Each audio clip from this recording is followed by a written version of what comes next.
माननीय सदस्य श्री अनुराग ठाकुर जी।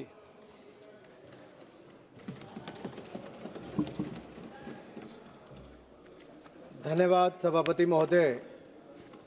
मैं माननीय प्रधानमंत्री जी को अपनी पार्टी का आभार प्रकट करता हूं, जिन्होंने मुझे वक्फ संशोधन विधेयक यानी कि उम्मीद unified Waqf management empowerment efficiency and development के समर्थन के में बोलने के लिए मौका दिया है। ये विधेयक नहीं, एक उम्मीद है। इस उम्मीद में एम्पावरमेंट है, एफिशिएंसी है, डेवलपमेंट है और कहीं ना कहीं इसी को देखकर आज जहां देश भर के लोग इसके समर्थन में हैं, वहीं Catholic bishop conference of India, church of Bharat, Kerala council of churches, Kerala Catholic bishops council और all India Sajjada Nashin council, मुस्लिम राष्ट्रीय मंच जैसी अनेक संस्थाओं ने, चर्च से लेकर मुस्लिम की अन्य सभाओं ने इसका समर्थन किया है। उसके लिए भी मैं उनका बहुत बहुत आभार प्रकट करता हूं। माननीय सभापति जी, वक्फ को बदलने का वक्त आ गया है, क्योंकि यह अत्याचार और भ्रष्टाचार का एक ऐसा अड्डा बन गया है। उसको खत्म करने का और बदलने का समय आया है। भारत को वक्फ के खौफ से आजादी चाहिए, क्योंकि यहां पर ये जो पहले कांग्रेस के जमाने में बना वक्फ का कानून है, वह उसका मतलब तो यही था, खाता ना वही जो वक्फ कहे वही सही। यानी कि जहां पे कह दिया वक्फ की जमीन है, वो फिर वक्फ की जमीन हो गई। वो जिम्मेदारी उनकी नहीं है कहने की, बताने की कि ये कैसे उनकी जमीन है, लेकिन जिसकी चले गई वो बेचारा दर दर भटकता है और उसको इंसाफ भी नहीं मिलता है। मैं इसके बारे में विस्तार में बताऊंगा, लेकिन आज एक बार फिर कांग्रेस देश को और देश में भ्रम फैलाने का प्रयास कर रही है। एक और तो वो हाथ में एक लाल सी किताब लेकर चलते हैं, जो कहने के लिए संविधान है लेकिन संविधान नहीं है। अगर संविधान की आप इस कॉपी को देखेंगे तो आपको एहसास होगा कि बाबा साहब अंबेडकर का सपना था कि एक देश में तो एक ही संविधान रहेगा। आपने एक देश में दो विधान बनाने का काम किया है। आपको तय करना है संविधान के साथ रहना है कि वक्फ के साथ रहना है, वक्फ के साथ रहना है कि संविधान के साथ रहना है, आपको तय करना पड़ेगा। और यही नहीं, और जो लोग बड़ी बड़ी बातें यहां पे कर रहे थे, उनको यही कहना चाहता हूं, ये हिंदुस्तान है, पाकिस्तान या तालिबान नहीं। यहां बाबा साहब का संविधान चलेगा, काबिले का फरमान नहीं, मुगलिया फरमान नहीं चलने वाला। यहां पर एक नहीं अनेक ऐसे उदाहरण देखने को मिलेंगे। माननीय सभापति जी, आज हम केवल संविधान संशोधन पर चर्चा नहीं कर रहे, लेकिन एक ऐसे समानांतर सत्ता को चुनौती दे रहे हैं जो दशकों से अनियंत्रित रूप से अस्तित्व में है। वक्फ संशोधन बिल 2025 केवल कानून में बदलाव नहीं, बल्कि एक संदेश है। संदेश स्पष्ट है कि देश में एक ही कानून चलेगा, भारत का संविधान, और भारत के संविधान के ऊपर कुछ नहीं है। वक्फ बोर्ड का उद्देश्य मुस्लिम समुदाय के कल्याण के लिए संपत्तियों का प्रबंधन करना था, लेकिन कांग्रेस और उसके सहयोगी दलों ने इस भूमि को अपारदर्शी और एक गैर जिम्मेदाराना तरीके से राजनीतिक संरक्षण देते हुए एक ऐसा साम्राज्य बनाया जहां पर इन्होंने इसको अपना वोट बैंक का एटीएम बनाकर रख दिया है। 70 सालों से इन्होंने यही किया है।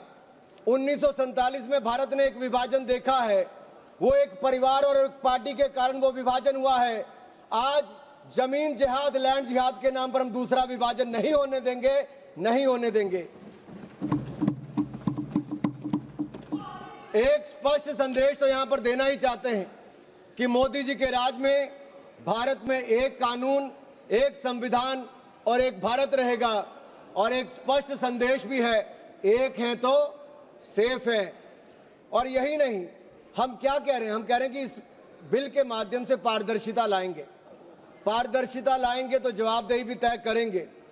लेकिन ये लोग जिनके लिए वोट बैंक का एटीएम है, जिनके अपने नेता भ्रष्टाचार के कई मामलों में फंसे हुए हैं, जिनके राज्यों में हजारों करोड़ रुपए के घोटाले हुए, जिनका उल्लेख मैं आगे करने वाला हूं, उस पे भी मैं आपके सामने प्रकाश डालूंगा एक के बाद दूसरी।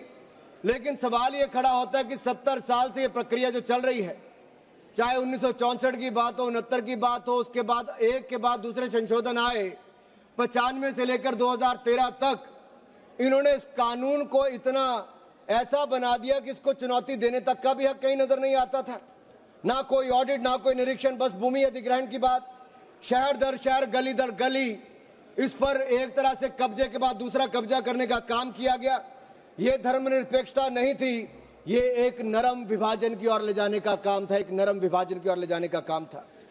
लेकिन हमने अब इस कानून में बदलाव किया है ताकि मुस्लिम समुदाय के सभी गरीब से गरीब व्यक्ति का भी इसमें भला हो सके।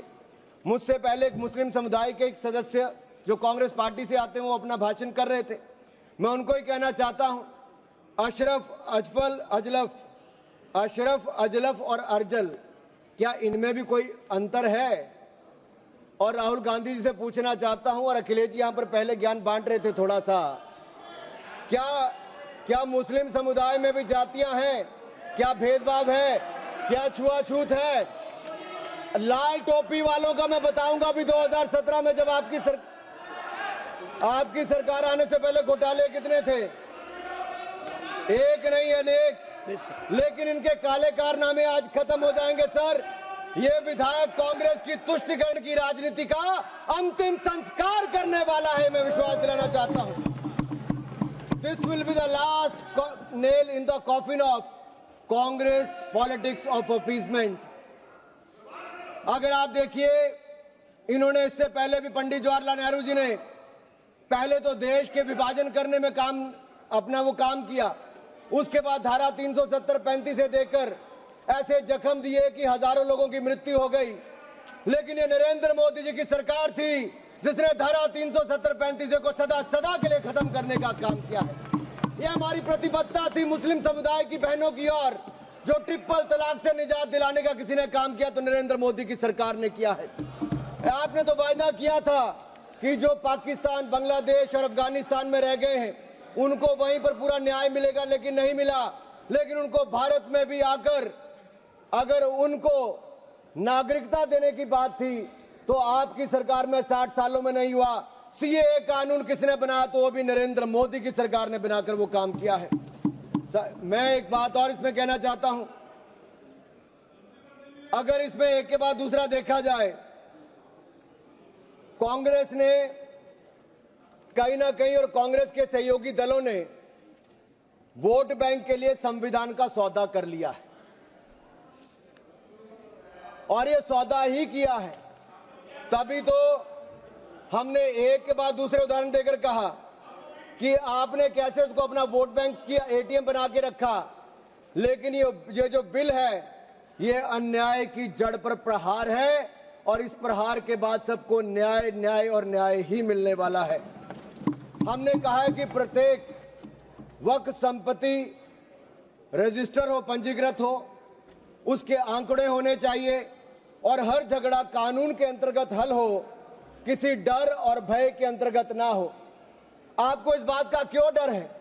अगर किसी को न्याय मिलता है, ट्रिब्यूनल के बाद अगर कोई हाई कोर्ट, सुप्रीम कोर्ट जाना चाहता है, तो आप क्यों रोकते हो? देश में हर कानून के अंतर्गत, चाहे इनकम टैक्स का हो या कोई भी हो, आप एक के बाद दूसरे कोर्ट जा सकते हो। लेकिन वक्त में ये कानूनी रोक क्यों लगाकर रखी थी? ये बिल जो कहा गया किसी धर्म के खिलाफ, ये बिल किसी धर्म के खिलाफ नहीं है। यह बिल भ्रष्टाचार, धोखा और धार्मिक सामंतवाद के खिलाफ है, और हम इसके खिलाफ रहेंगे। ये बात स्पष्ट है कि यह आस्था का विषय नहीं है। As long as prime minister Modi is the PM, the shops of appeasement will remain shut. This bill is not about Hindu versus Muslim. This is law versus lawlessness, constitution versus corruption, Bharat versus internal partition. और ये partition एक बार हो गया, अब आपके कारनामों के कारण बार बार नहीं होने देंगे। सर, मैं एक अंतर्राष्ट्रीय स्तर पे क्या परिस्थितियां वो थोड़ा बताना चाहता हूं। टर्की में 1923 के बाद 1924 में मिनिस्ट्री ऑफ वक्फ इसको एबॉलिश कर दिया गया, और वहां पे जनरल डायरेक्टरेट ऑफ फाउंडेशन बना, जो रेस्टोरेशन, मेंटेनेंस और यूटिलाइजेशन वक्फ प्रॉपर्टीज का करता है, और ये इसके बाद इसको लोगों की भलाई के काम के लिए पैसा लगाता है। कुवैत में भी ministry of Waqf and Islamic affairs है, ये एसेट, मस्जिद, स्कूल, अस्पताल, इनका सबका देखरेख करता है और मॉडर्नाइजेशन के माध्यम से, टेक्नोलॉजी के माध्यम से इसका फायदा उठाते डिजिटलाइजेशन किया है। लेबनान में ministry of endowments and Islamic affairs है, जो इसकी मैनेजमेंट और यूटिलाइजेशन को सारे को देखती है और चैरिटेबल और कम्युनिटी के काम को देखती है। सीरिया में भी मिनिस्ट्री ऑफ वक्फ है, जहां पर एप्रोप्रिएट यूज हो, रेवेन्यू हो, चैरिटेबल पर्पस हो, उसके लिए काम किया जाता है। इराक में भी सुन्नी एंडोमेंट और शिया एंडोमेंट ऑफिस है और यह भी सीधा सेंट्रलाइज फ्रेमवर्क के माध्यम से काम करता है। सऊदी अरेबिया में जनरल अथॉरिटी ऑफ वक्फ है, जो इंडिपेंडेंट पब्लिक बॉडी है। सिंगापुर में MUIS है, जो स्टैट्यूटरी बॉडी है, वो मिनिस्ट्री ऑफ कम्युनिटी डेवलपमेंट के अंतर्गत है। ये वक्फ मैनेजमेंट के डिजिटल सिस्टम के माध्यम से काम करता है। इंडोनेशिया में भी इंडोनेशियन वक्फ बोर्ड है, जो इंश्योर करता है अच्छे काम करने के लिए, उनके भलाई के लिए। तुनिसिया में भी, इजिप्ट में भी, रशिया में भी, फ्रांस में इसी तर्ज पे काम किया गया है, लेकिन यहां पर ऐसा नहीं किया गया। यहां पे इसके खिलाफ ही काम करते रहे। चंद लोगों के हाथ में, राहुल गांधी जी कहते हैं कि चंद लोगों के हाथ में देश की संपत्ति है। राहुल गांधी जी सदन में नहीं, लेकिन मैं उनको बताना चाहता हूं, मात्र 200 लोगों के हाथ में अपने वक्फ बोर्ड दे रखे हैं और देश की लाखों करोड़ रुपए की संपत्ति उनको दे रखी है। क्या उनसे छुटकारा दिलाना चाहिए कि नहीं दिलाना चाहिए? क्या आम मुस्लिम को उसका लाभ मिलना चाहिए कि नहीं मिलना चाहिए? क्या मुस्लिम महिलाओं को, बच्चों को लाभ मिलना चाहिए कि नहीं मिलना चाहिए? क्या विधवाओं को लाभ मिलना चाहिए कि नहीं मिलना चाहिए? आप महिला विरोधी क्यों हैं? मुस्लिम विरोधी क्यों हैं? आप बदलाव विरोधी क्यों हैं? ये सवालों का जवाब आपको देना ही पड़ेगा। सर, एक कहावत है जो यहां पर बाहर कहा जाता है कि पता है यहां से बहुत दूर, पता है यहां से बहुत दूर, और गलत और सही के पार एक मैदान है। पता है यहां से बहुत दूर, गलत और सही के उस पार एक मैदान है। मैं वहां मिलूंगा तुझे, और अगर वक्फ का बस चला तो वक्फ की संपत्ति बन जाएगा। यानी कि जिस पे भी नजर रखोगे वक्फ की संपत्ति बन जाएगा, और उसमें से आपको इंसाफ मिल नहीं पाएगा, क्योंकि ऐसी हालत कर दी है। सर, अगर आप देखेंगे वक्फ की सच्चाई क्या है, भारत में ऐसा कौन सा कानून है जिसने आपका घर, आपका मंदिर, यहां के आपके पूरे गांव छीन लिए? भारत में कौन सा ऐसा कानून है जिसने आपका घर, आपके मंदिर, आपके पूरे गांव छीन लिए? ये ऐसा कौन सा कानून है जिसके खिलाफ आप कोर्ट भी नहीं जा सकते? ये कौन सा ऐसा कानून है जो संविधान से भी ऊपर है? इसका नाम वक्फ है, जो कांग्रेस के समय बना है। सर, इसने गुरुद्वारे हो, मंदिर हो, घर हो, गांव हो, सब पे कब्जा करने का काम किया है। एक तुगलकी भी फरमान है, सेक्शन 40, इसमें दान देने वाला किसी भी धर्म का हो सकता है, लेकिन देखभाल करने वाला मुसलमान ही होना चाहिए। ये मंदिर में तो ऐसा नहीं है। सरकारें मंदिर का, ये कर्नाटक की सरकार है कांग्रेस की, 450 करोड़ रुपया साल का आप इकट्ठा करते हैं, कहां खर्च करते हैं? कौन जवाब देता है उसका? एक एक रुपए का हिसाब आपको देना चाहिए था। क्या किसी मस्जिद का पैसा आपने लिया? क्या किसी वक्फ बोर्ड का पैसा आपने लिया? लेकिन कर्नाटक में जो घोटाले हुए सर, उसमें इनके राष्ट्रीय अध्यक्ष मल्लिकार्जुन खड़गे जी का नाम भी आता है, जहां पर क्या सर, यही नहीं,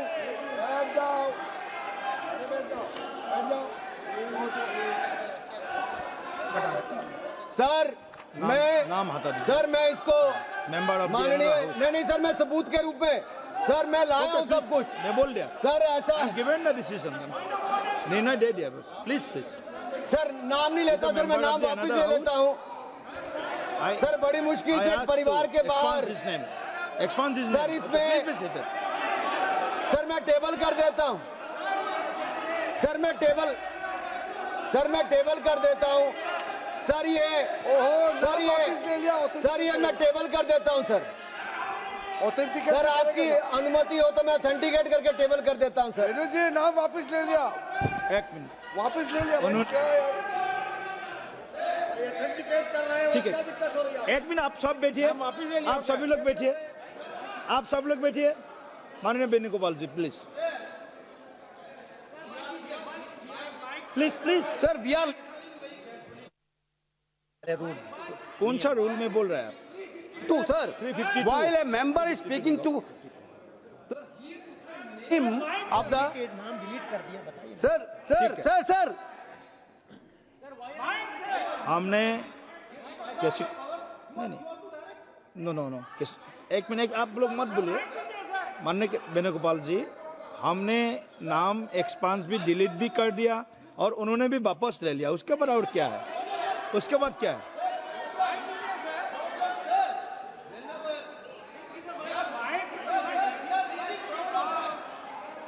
माइक दीजिए। the mic.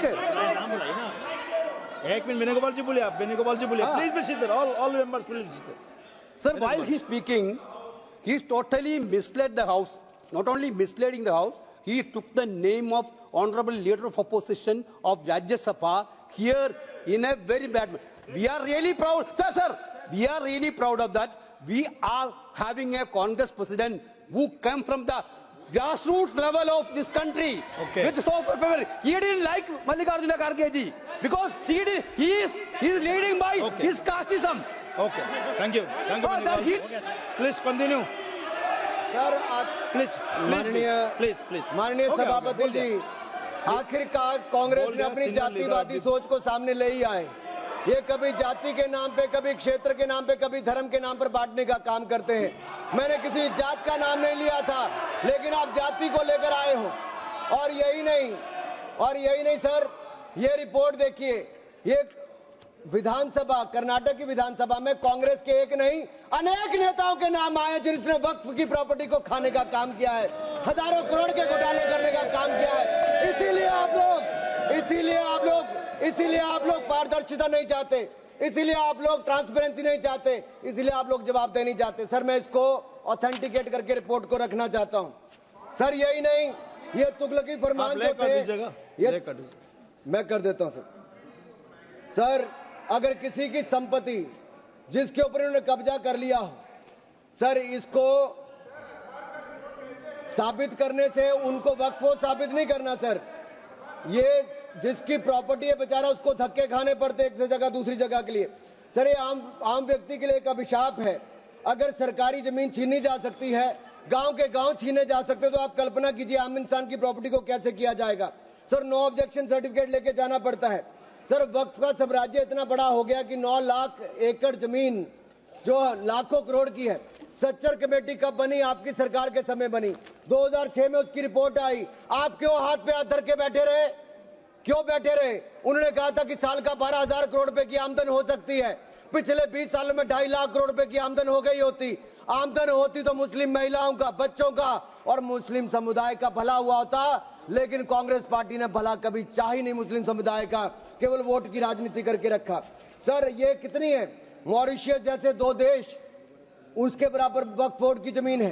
सिंगापुर जैसे 5 मिनट और मैं खत्म कर रहा हूं। सर मालदीव जैसे 12 देश, उसके बराबर वक्फ बोर्ड की जमीन है। सर लालू प्रसाद यादव जी जो सदन के सदस्य नहीं लेकिन आपकी सरकार में मंत्री थे, तब उन्होंने कहा था पटना की डाक बंगले की जमीन भी वक्फ बोर्ड खा गया, सरकारी गैर सरकारी जमीनें वक्फ बोर्ड खा गया। ये किसी और ने नहीं, लालू प्रसाद यादव जी ने कहा था। आप उस पर क्या कहना चाहते हो? ऑन रिकॉर्ड के पे कहा है। गरीब मुसलमान भी सर इस कानून का शिकार रहे। सर राजस्थान में रामगंज में वक्फ बोर्ड द्वारा मुसलमानों की जमीनें खाली करा दी, मुस्लिम महिला मर गई। उत्तर प्रदेश में लाल टोपी वालों की सरकार में, सर ये लाल टोपी के काले कारनामे उत्तर प्रदेश में देखे हैं। इनके उस समय के मंत्री ने सैकड़ों एकड़ जमीन खा गए वहां पे बैठ के आप लोग। सर यही नहीं, काले कारनामे इनके और भी हैं सर।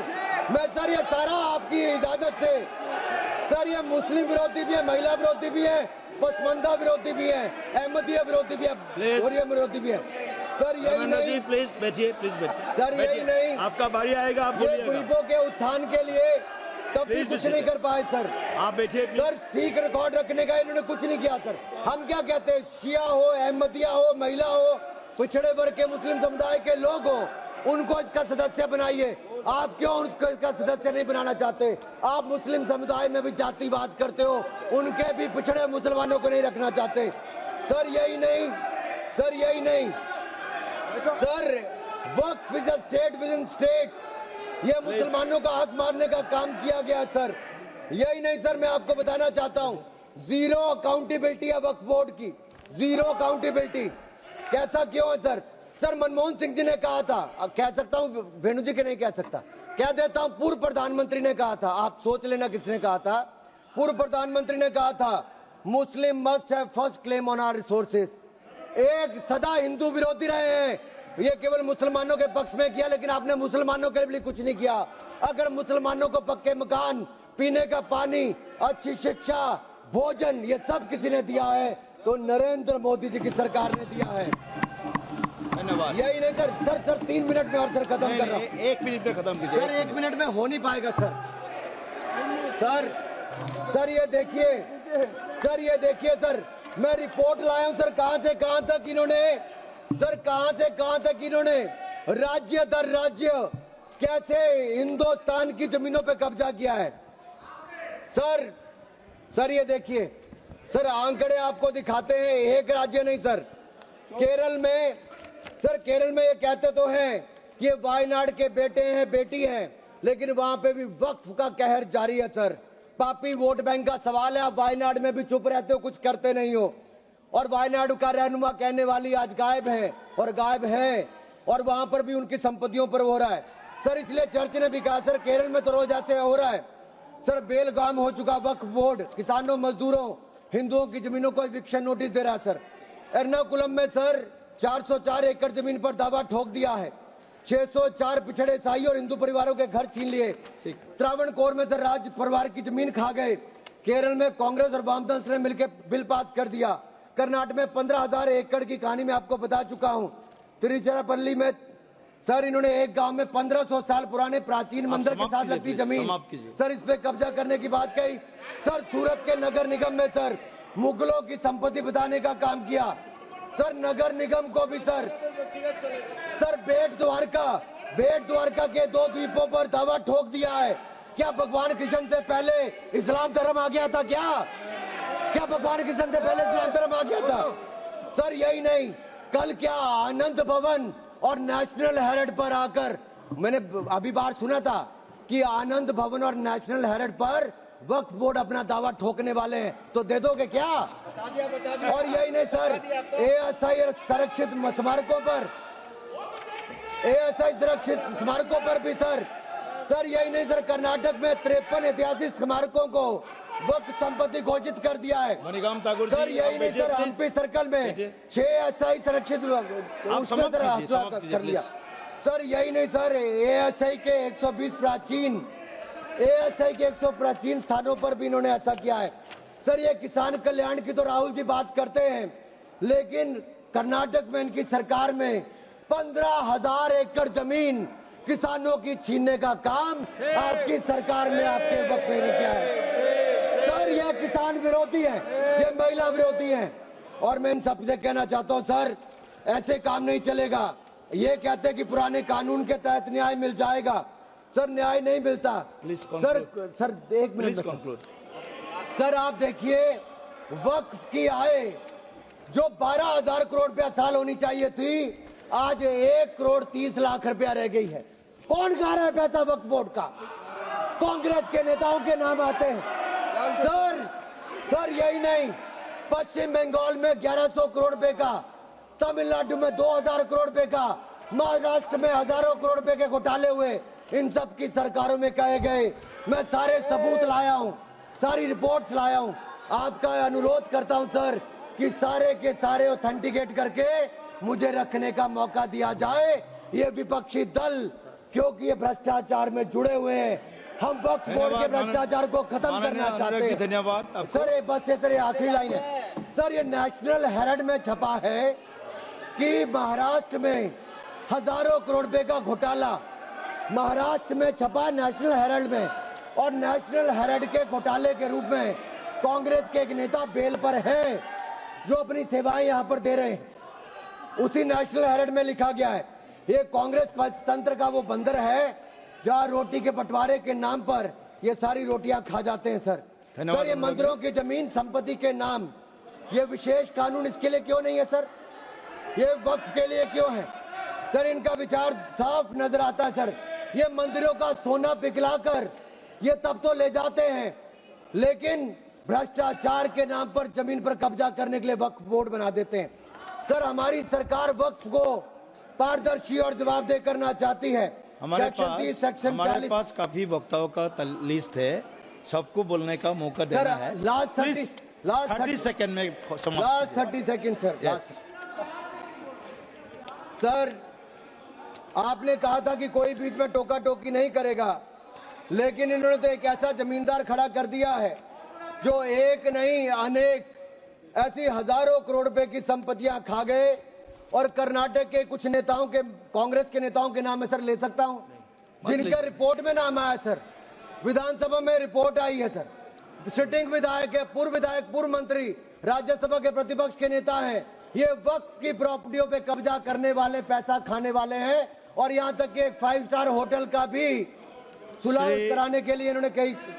सर, मैं इतना ही कहना चाहता हूं, ये बिल मुस्लिमों के जीवन में एक बड़ा बदलाव लाएगा। हर वर्ष हजारों करोड़ कमाने का प्रावधान करके दिखाएगा।